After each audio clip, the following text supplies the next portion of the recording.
देखते हैं आगे क्या होगा उन लोगों के साथ जो आज भक्ति नहीं करते।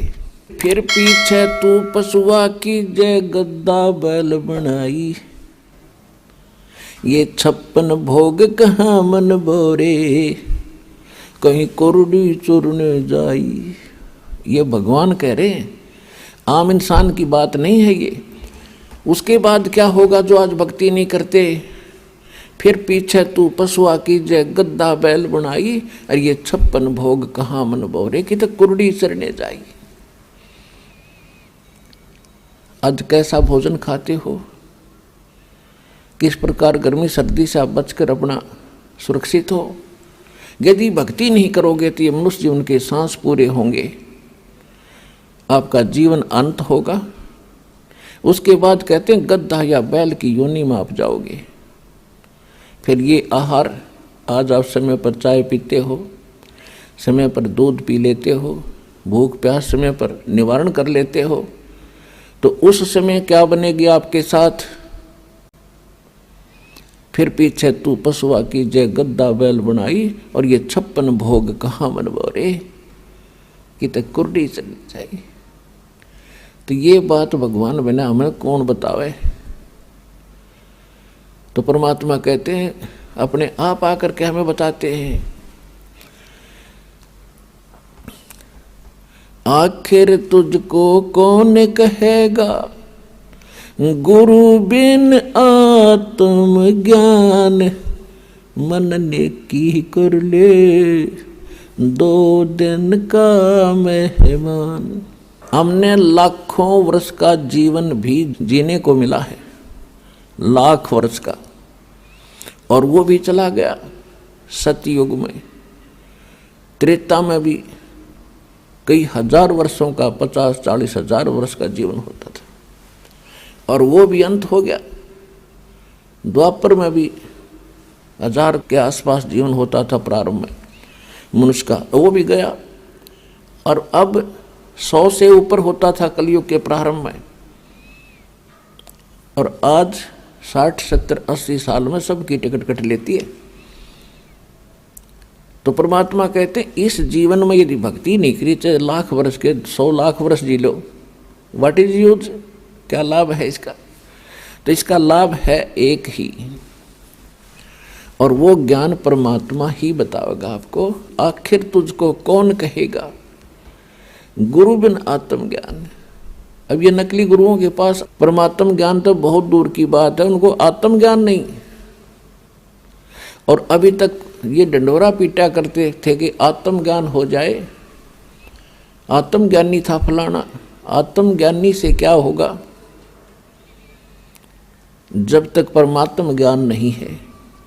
आत्मज्ञान का अर्थ है कि मैं कौन हूँ, कहाँ से आया हूँ, मेरा उद्देश्य क्या है, ये तो है आत्मज्ञान। मैं क्यों जन्म और मर रहा हूँ।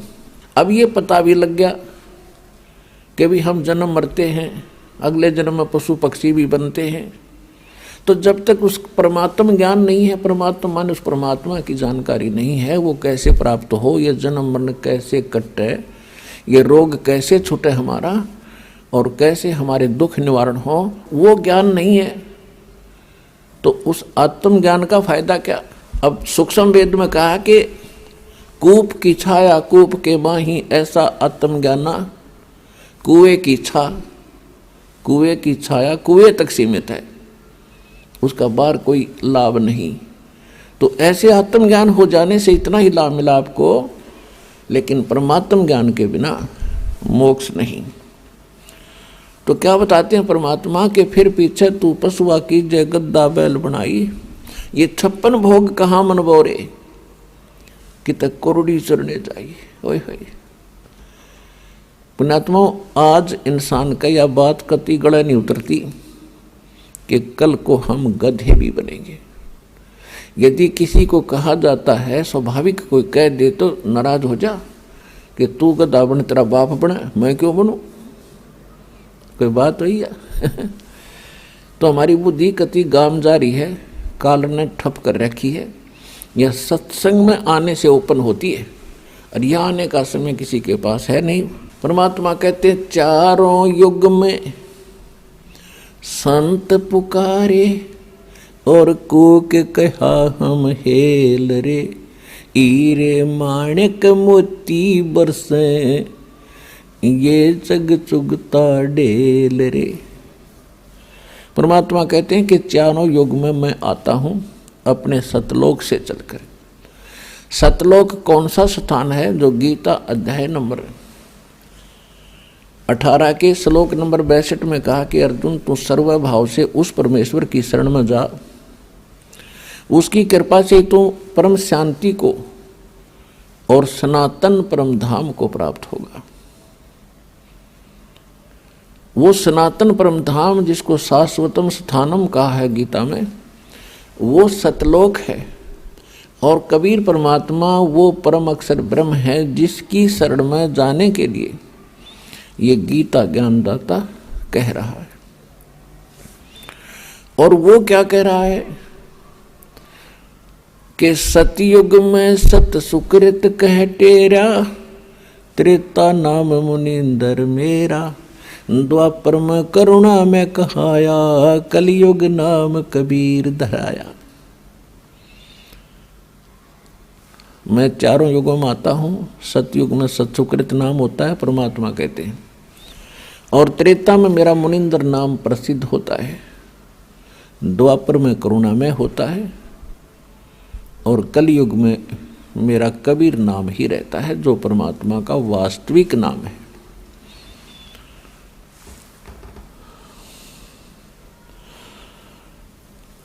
तो चारों युग में परमात्मा आते हैं, अपने सतलोक से आते हैं, सहशरीर आते हैं, अच्छी आत्माओं को मिलते हैं। और यही प्रमाण हमारे वेद बताते हैं। ऋग्वेद मंडल नंबर 9 सूक्त 86 के मंत्र 26 और 27 में, ऋग्वेद मंडल नंबर 9 सूक्त 82 मंत्र 1, 2, 3 में, ऋग्वेद मंडल नंबर 9 सूक्त 54 मंत्र 3 में, ऋग्वेद मंडल नंबर 9 सूक्त 20 मंत्र 1 में, ऋग्वेद मंडल नंबर 9 सूक्त 1 मंत्र 9 में, ऋग्वेद मंडल नंबर 9 सूक्त 94 के मंत्र 1 में, ऋग्वेद मंडल नंबर 9 सूक्त 95 मंत्र 2 में, ऋग्वेद मंडल नंबर 9 सूक्त 96 के मंत्र 16 से लेकर 20 में, और भी अनेक स्थानों पर ये प्रमाण है कि परमात्मा ऊपर सतलोक में रहता है, अमरधाम में, और वहां सिंहासन पर विराजमान है राजा के समान। जैसे राजा लोग मुकुट माकुट पहन के अपनी राजगद्दी पर विराजमान होते हैं, ऐसे परमात्मा वहां सतलोक में राजा के समान है देखने में। और वहां से गति करके आते हो परमात्मा। उनका कबीर देव नाम है, कबीर साहब नाम है। वेदों में कबीर देव लिखा है, हम उसको कबीर साहब कहते हैं। देव माने भगवान होता है। तो वेद बताते हैं कि वो कबीर देव नाम है उसका, हम कबीर साहब कहते हैं। और वो यहाँ आकर अच्छी आत्माओं को मिलते हैं और उनको यथार्थ ज्ञान से परिचित कराते हैं। फिर परमात्मा से प्राप्त उस ज्ञान से परमात्मा के सतलोक को, सचखंड को आँखों देख के फिर वो परमात्मा की प्यारी आत्मा उस परमात्मा के गवाह बनते हैं। आँखों देखा परमात्मा की जानकारी देते हैं। और ऋग्वेद मंडल नंबर 9 सूक्त 94 के मंत्र 1 में कहा कि वो परमात्मा कवियों की तरह आचरण करता हुआ अपने तत्व ज्ञान को स्वयं ही बोलता हुआ फिरता रहता है। ऋग्वेद मंडल नंबर 9 सूक्त 95 के मंत्र 2 में कहा कि वो परमात्मा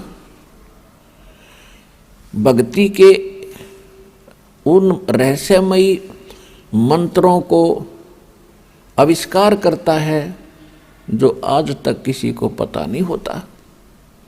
तो परमात्मा कहते सो हम शब्द हम जग में ल्याए, सार शब्द हमने गुप्त छुपाए। ये सो हम शब्द कबीर परमात्मा के अतिरिक्त किसी को मालूम नहीं था, और ना किसी वेद में, ना पुराण में, ना कुरान में, ना बाइबल में। केवल परमात्मा ने आकर ही ये सोहम शब्द की जानकारी दी है। और सोहम शब्द को दान करने का, देने का अधिकारी या तो परमात्मा थे, या परमात्मा की प्यारी आत्मा वो संत थे जिनको सीधे आकर मिले थे। कौन कौन?